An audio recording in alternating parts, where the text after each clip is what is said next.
The 2016 memes, all it was is that today and yesterday on Twitter, everybody was going crazy over here. I'll just pull it up. They were talking about like all of the memorable songs that came from 2016. So 2016 era, like 2016 was so different. All this bullshit, you know what I mean? It was one of those things where I said, you just had to be there type thing. And I agree totally. It's like 2016 through, even Cole Bennett talked about it. He said 2016 through 2018.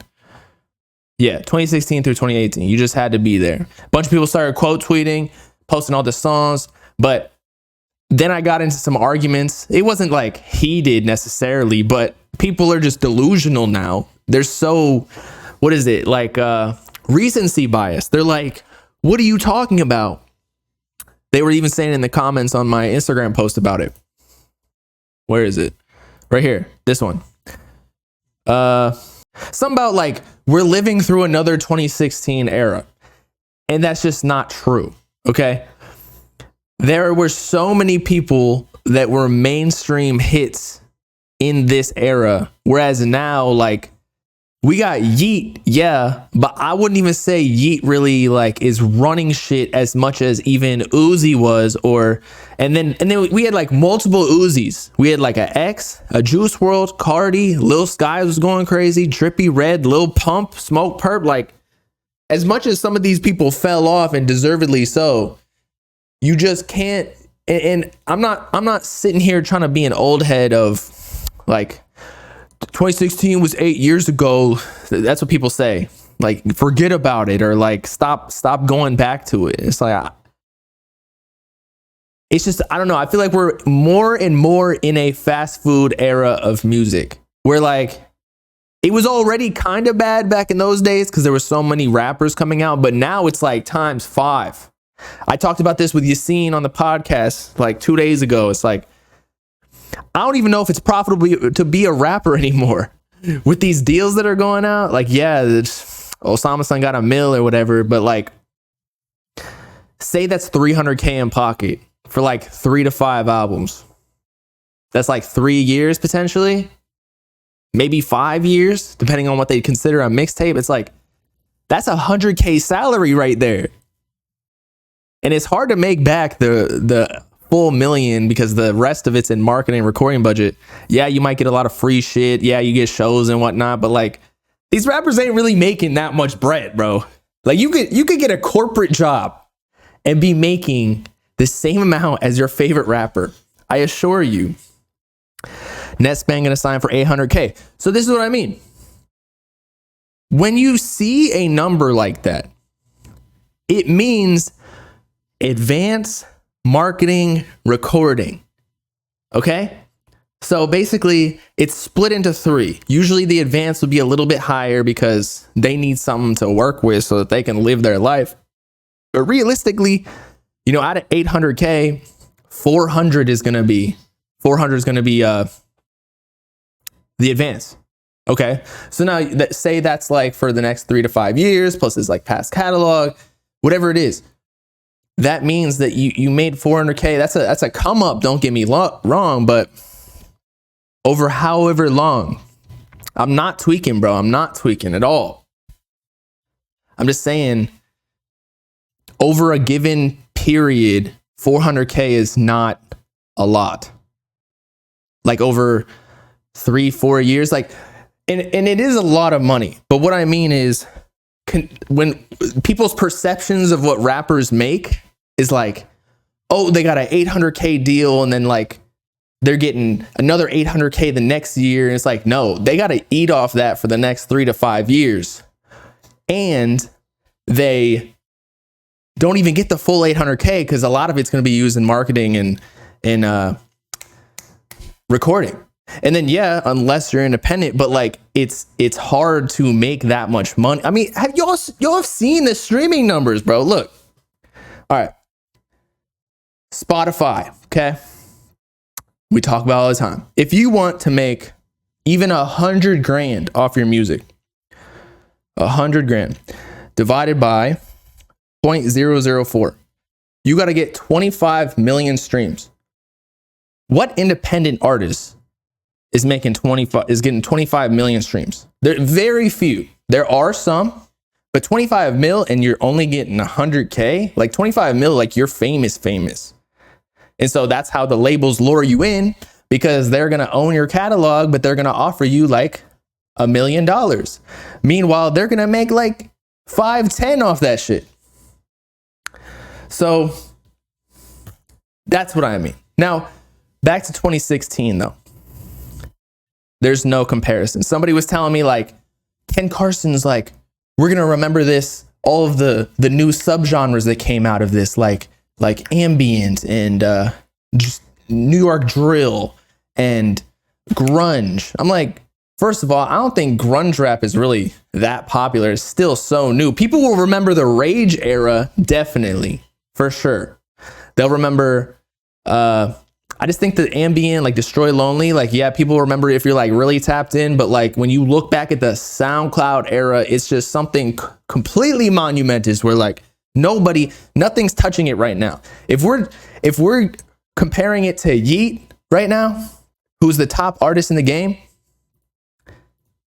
he literally just sold 57K. He sold 70, but he's kind of cheated a little bit with the 13K merch bundles, whatever they're called. But like 57 versus, let's say, Love is Rage 2, Uzi, EXO's Whore Life, top 10 by himself. Yeah, sure, Yeet got number 2 album and he's the top artist in this wave, but like Uzi got number 1, X got number 1, Juice got number 1. Trippy probably has a number 1 under his belt as well. Lil Pump, I think, might even have a number 1. Lil Skies, maybe. Like, it's just, the comparison's ridiculous. What's Sofago's deal like? Isn't he like independent? I think he signed someone with Cactus Jack where he's like affiliated. So maybe Travis gave him something, or he just signed to Travis Scott to get the clout up, and then Travis Scott gets a percentage of it with all the connections that he gives Sofago just by the affiliation. And then I think he has an independent distribution deal, and that's why he hasn't like necessarily sold a big amount yet first week. But when he does, it'll be crazy. I hope so, at least. The internet still felt new at the time. Now shit oversaturated. Facts. Literally facts. I feel like people just caught wind of, oh, you can be a SoundCloud rapper and do all these dumb antics online and do clout stunts and you can be famous and rich. And it's like, now it's just anytime you do some dumb shit online, everybody just calls you corny, which is true. To just be like openly controversial for the sake of being controversial. Now, if you are like people getting, I don't know, tattooing their entire face black, or like, I don't even know, like the MGK tattoo, you know what I'm talking about? Where like it just disrupts everything. Like you just look like a freak. But it now, yeah, you get it. You get it. Just it's never going to be the same. It's probably just because of the era we were in. Like, you know how when we go back to Michael Jackson and all of the, you know, the Beatles or whatever, where it was a little bit more controlled by the actual media companies and labels. Whereas now you can be independent and still make money off of your own music while owning it. But now, since so many people, the barrier to entry is so low, it's just not like there was levels. Like you were mega rich and famous before. Now, or in 2016, you can get to a certain level. Now, like the max is like down here. Yeah, Yeet made bread, but I bet you his deal was lower than like, I don't know, X's or Juice WRLD's. Like they could have gotten M's on M's on M's on M's. Somebody said, what's music going to be like in 5 years if it's not the same now because of SoundCloud? That's a good question, bro. As I said, I don't even know if rap is like that profitable for that many rappers. I mean, you saw some deals, like we said the names and shit, like some of these rappers who are underground, who got good deals and they got popping, signed for 70K or whatever it is. It's like, how are you going to get a job salary for being a rapper? when rappers are supposed to be in the flyest clothes, the newest cars, the baddest bitches, and affording all the bags and whatever for them to, and like living this lavish lifestyle. Yes, they get a lot of free shit because they're famous, but like, I just don't know if it's profitable. The labels are only ones making real money low key, because they'd be making 5-10x of what the rappers make off of their own music. So where is it gonna be in 5 years? I mean, I think it's gonna be also mysterious rappers are gonna go away, because you've already seen what happened with Sofago and what's happening with Yeet right now, where like you go away for a while and then like people forget. Really, Opium's the only one that can do that because of Cardi. So like they're always going to be relevant, or at least for the time being. No matter what they do, whenever there's a picture of them, they're going to get posted everywhere. That's just how it works. So I think the mysterious thing is going to go away, and there's going to be rappers like Laser Dim or Osama Sun or Nespend who do like, you know, who pop out a lot and like get pictures posted. They're Laser Dim is definitely posting himself. He's funny though.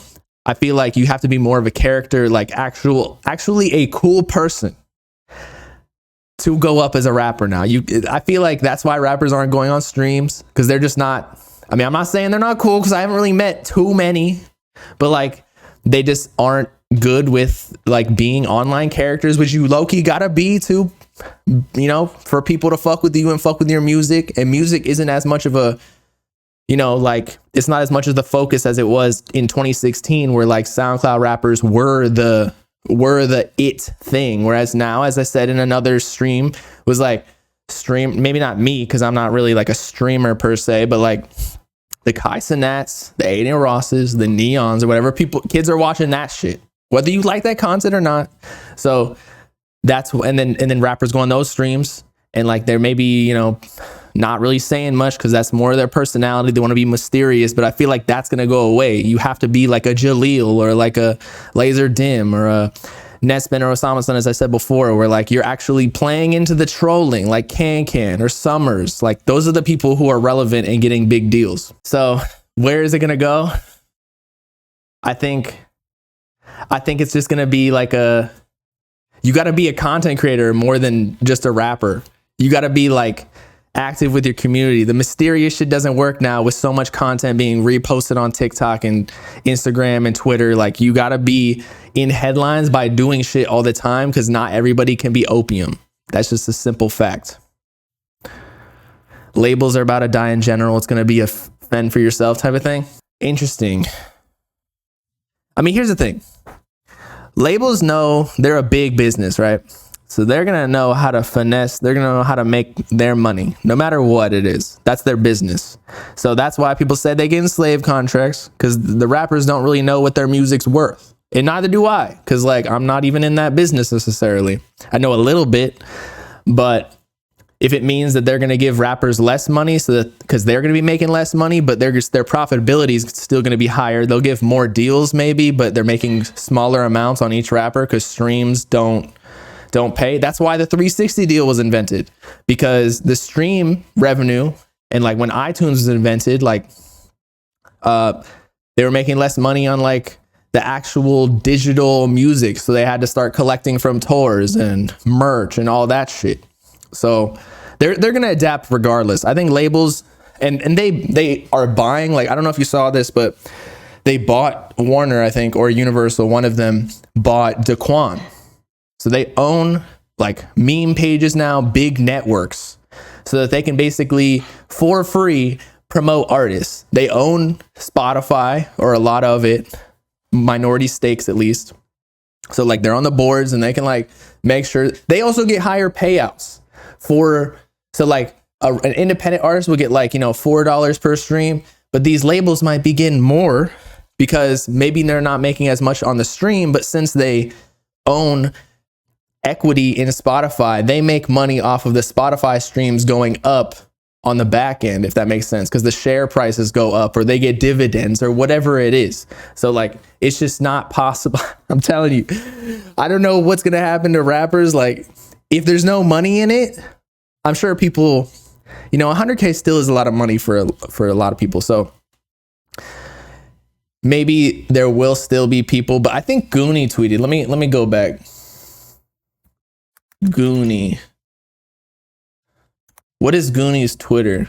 I don't know. But Goonie tweeted something about like, this is why he quit rap and is like chilling, playing PS5 with his girl at home. Cause it's like a lot of times when you actually get into the music business, like the rapping ain't worth it. Like the money is not, the lifestyle is not. It's just better to just like chill at home, find your way of making money, and then you're out. Who the hell is Goonie? Goonie is he was in Slay World. He's like Cool Summers. He even has songs out. I think he had one with .com Nirvana too, a music video. Do I have a tutorial on how to get signed? You just clout up and get your streams up, but you need to know how to promote yourself too. It takes a lot of money to blow up nowadays, just because of how many rappers are trying to go up. So the competition is at its highest. And then once you do that, then labels will start calling you. But like you don't reach out to them; they'll reach out to you. They'll be keeping their eye on you when you have like 10K followers or 20K.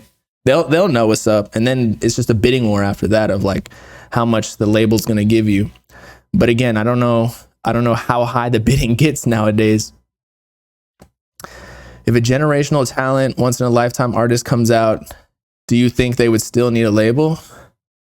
I mean, you saw Kanye. He dropped his last project, Vultures, just one. I was gonna say two, but there's 2 and 3 coming out allegedly.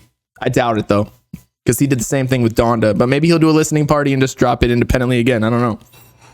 But he still sold like what, 150, 130 first week by himself, independently, and he still sold really well. In the streaming age, if you multiply whatever the streams that is, that's like hundreds of millions potentially. So yeah, if you're a generational talent like Kanye, then you don't need a label. You never really need a label. It's just like they give you the reason to sign to a label is so that you can get, it's like a mortgage. You don't have $1 million to pay for a house, but you got 100K, 200K, right? So the label will give you the money up front off of what you're like to get you in that house, the $1 million house. So they're going to give you the $1 million that you would have made off your music in the next 5-10 years. But then now they own your music, and now they have like a percentage in it, just like how a bank is making like hundreds of thousands of dollars off of that $1 million loan. So that's really what it is. And then you can use like that $1 million or 100K or 200K that you get from a label, and you can like invest it wisely.